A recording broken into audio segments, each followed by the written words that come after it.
कद बढ़ा नहीं करता एड़ियां उठाने से, कद बढ़ा नहीं करता एड़ियां उठाने से, और ये CAA वापस नहीं होगा सड़कों पे बीबियां बिठाने से।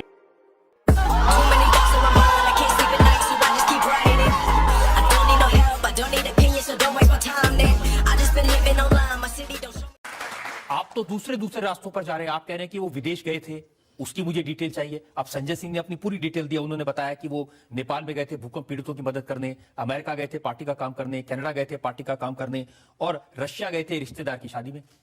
सर, एक तो मैंने 5 नेताओं के डिटेल मांगे और मैंने ये कहा कि कौन कौन से देशों में गए, कितनी कितनी तारीखों को गए, उसका पैसा कहां से आया। अब ये कहते हैं अमेरिका और कनाडा में आम आदमी पार्टी बना रहा था। और दूसरी चीज, एक और बड़ी मजेदार बात बोली इन्होंने बड़ी मजेदार बात बोली साहब। इन्होंने कहा कि मैं किराए के घर में रहता हूं, एक किराएदार हूं, और रिश्तेदार की शादी में रशिया गया था, दोस्त आशुतोष को साथ लेके गया था। मैं भी किराए के घर में रहा हूं, मेरा ऐसा कोई रिश्तेदार नहीं है जो शादी में मेरे को रशिया बुलाएगा और एक दोस्त के टिकट साथ में मुफ्त में लाके देगा।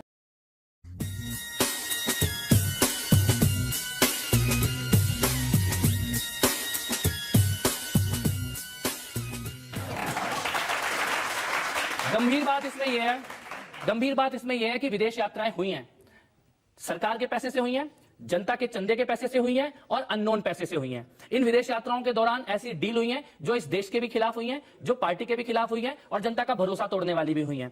इसमें पैसों का ऐसा लेन देन हुआ है जिसकी जानकारी ना देश को दी गई, ना इनकम टैक्स को, ना इलेक्शन कमीशन को, और ना अपनी वेबसाइट पे डाली गई। अब इसको छुपाने की कोशिश की जा रही है। छोटा सा सवाल है साहब, 4 दिन से अनशन पर बैठा हूं, सत्याग्रह को मानने वाले और अन्ना को भगवान मानने वाले, महात्मा गांधी के पुजारी 4 दिन के अनशन में इतना नहीं बता पा रहे कि तुम पिछले 2 सालों में विदेश में कहां गए और कितने दिन बिताए और पैसा कहां से आया। कपिल मिश्रा, इसके लिए उसको टारगेट किया जा रहा है। हाँ, एक सेकंड देखिए, ना वो डायरेक्टर महत्वपूर्ण है ना वो एक्टर महत्वपूर्ण है।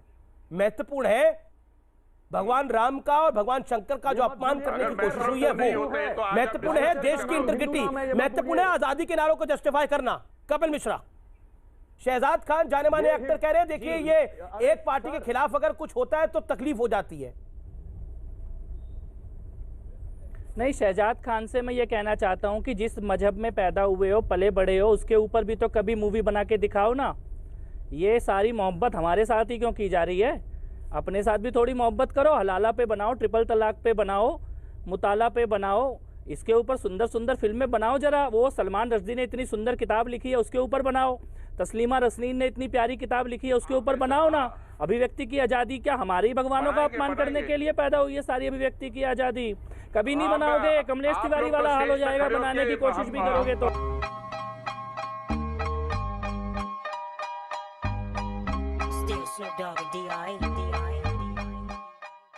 दंगों से जुड़ा एक और सवाल है। एक GIA group of intellectuals and academicians, इनकी एक रिपोर्ट आई थी जिसमें मोनिका अरोड़ा जी हैं, आप उन्हीं के साथ आज एक चर्चा में शामिल भी होने वाले हैं।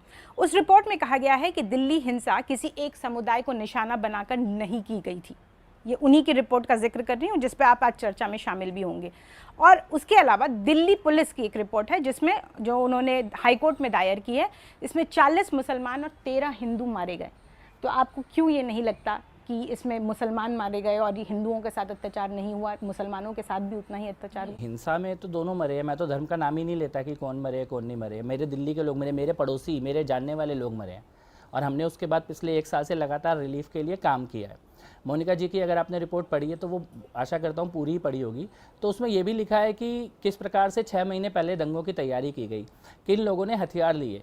मैं तो 23 फरवरी को मौजपुर गया, वो ताहिर हुसैन जी 22 फरवरी को जाके अपनी रिवॉल्वर रिलीज़ करा के ले आए, छत पे बम रख लिए, पत्थर रख लिए, एसिड इकट्ठा कर लिया। तो क्या उनको सपना आया था कि मैं 23 फरवरी को उन पे तो कार्रवाई हो रही है ना, आप पे नहीं हो रही है, इसलिए सवाल आप पे हो रही है। नहीं मिला सरोज जी, मेरी छत पे पत्थर नहीं मिले। मेरी छत पे भी एसिड बम और पत्थर मिलते तो मैं भी जेल में होता। ये भारत है, यहाँ पे कानून का राज चलता है। हेट स्पीच भी, उसके खिलाफ भी कानून, अभिव्यक्ति की आजादी है आपको, लेकिन उसके अपवाद भी हैं। आप किसी का, मेरा बयान हेट स्पीच नहीं है, किसी भी नागरिक की संवेदना है, अपील है, दर्द है। जिनके मानव अधिकार, ह्यूमन राइट छीन लिए गए हो, क्या वो पुलिस को जाके अल्टीमेटम भी नहीं देंगे? हेट स्पीच क्या मैंने किसी संप्रदाय का नाम लिया? क्या मैंने किसी व्यक्ति का नाम लिया? क्या मैंने हिंसा करने की बात की? क्या मेरे हाथ में हथियार थे? कुछ भी नहीं था वहां पर। केवल मैंने कहा मेरी सड़क खाली होनी चाहिए। नहीं तो हम किसी की भी नहीं सुनेंगे। आप इसे अल्टीमेटम मानते हैं, आप इसे हेट स्पीच नहीं मानते। लेकिन अभी आपने बात की कि बहुत सारे लोगों के लिए आपने रिलीफ इकट्ठा किया, अंकित शर्मा के लिए भी आपने क्राउड फंडिंग की, बहुत सारे रिलीफ इकट्ठा किया, रिंकू शर्मा के लिए भी आप करते हैं। कितने मुसलमान जो इसमें मारे गए उनके लिए आप लोगों ने किया? देखिए, हम लोगों ने अंकित शर्मा जी या दिल्ली में जो भी हम लोगों की जानकारी में परिवार आए, दिलबर नेगी, वो 20 साल का बच्चा, उसके तो हाथ पैर काट के जिंदा जलाया गया, उनके परिवार के लिए, कितने लोग जिनको चोट लगी, घायल हुए, उनके लिए, किसी की दुकान जली, उनके लिए, उसके बाद राजस्थान में करौली के लिए रिंकू शर्मा जी जो आपने एग्जाम्पल दिया, उनके परिवार, मैं दिल्ली दंगों के स्पेसिफिक पूछ रही हूँ। हम लोगों ने मदद इकट्ठी की है।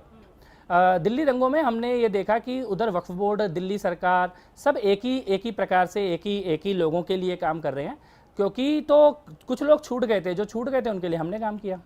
बाकी सबको मिला है मुआवजा, आप ये कहना चाह रहे हैं? और बाकी जो मुसलमान मारे गए उनके लिए आपको करने की कोई जरूरत नहीं थी? सरकार ने नहीं किया है क्या? आप ये, अगर आपको लगता है कि सरकार ने नहीं किया है तो मैं भी जाके करने की कोशिश करूंगा, पर मुझे लगा कि कुछ कपिल मिश्रा की कोई जिम्मेदारी नहीं बनती? एक देश का नागरिक होने के नाते आपने अल्टीमेटम दिया, आपने उन बाकी लोगों के लिए क्राउड फंडिंग की, इसलिए तो आप पे इल्जाम लगता है कि आप एक के लिए करते हैं। हाँ, एक के लिए करता हूँ, मैं हाँ एक के लिए करता हूँ।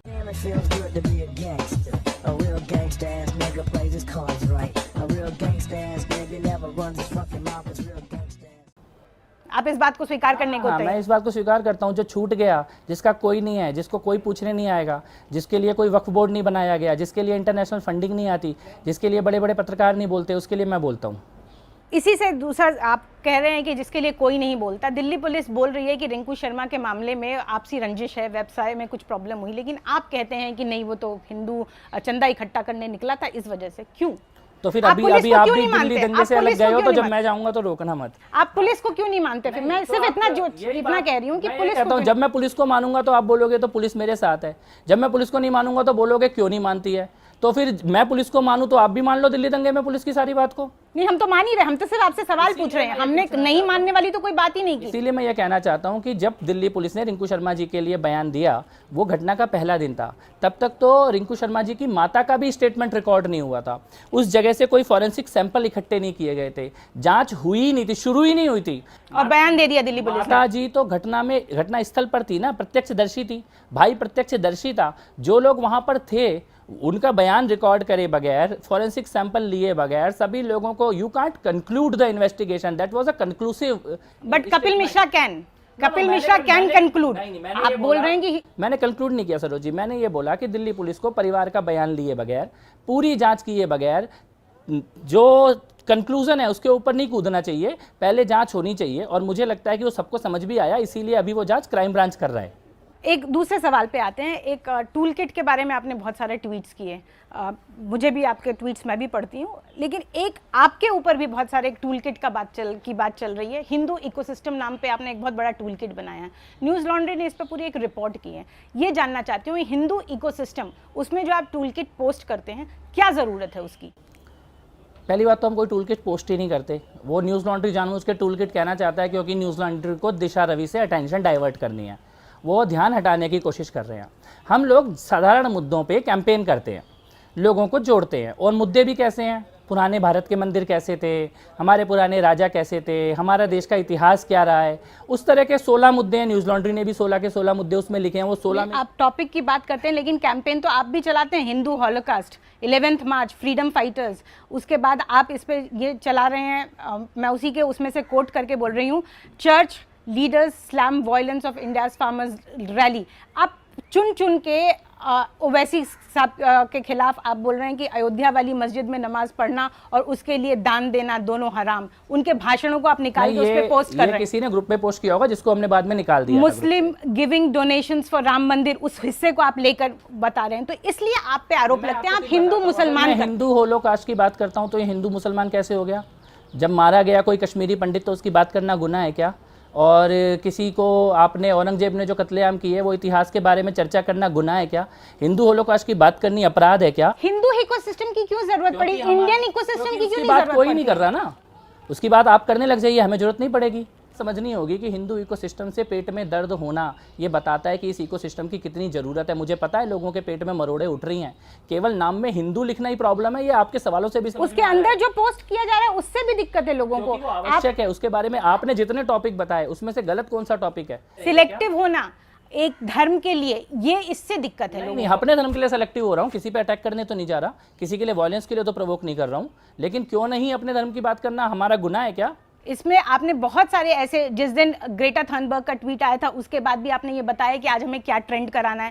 तांडव फिल्म के बाद आपने यहाँ पे कहा कि हमें कौन सा हैशटैग ट्रेंड कराना है। तो इसके बाद आप पे ये सवाल उठ रहे हैं, इसमें समस्या ये उठ रही है कि सोशल मीडिया पर जो ट्रोल आर्मी चलाते हैं उसके सरगना आप हैं। इस तरह की बातें हो, क्यों ना हो, जब आप इसके पूरे आर्मी नहीं है, ये कैंपेन है, ये मुद्दा है। आप करें तो कैंपेन और ग्रेटा करे तो वो देश के क्या कर लेना, मैं ग्रेटा के देश का तो नहीं करने जा रहा। दिशा रवि भारत की नहीं है? क्यों नहीं है भारत की? बिल्कुल भारत की है। अगर भारत के कानूनों का उल्लंघन किया होगा तभी उनके ऊपर कार्रवाई होगी। मैं तो सिर्फ इतना कहती हूँ कि अगर कपिल मिश्रा टूलकिट बनाते हैं तो दिक्कत नहीं है, लेकिन अगर दिशा रवि बनाए तो दिक्कत क्यों है? मैं ये आपसे पूछना चाहता हूँ। कपिल मिश्रा की टूलकिट से लोग लाल किले में जाके तिरंगा झंडा फेंक देते हैं तो कपिल मिश्रा भी जेल में होना चाहिए।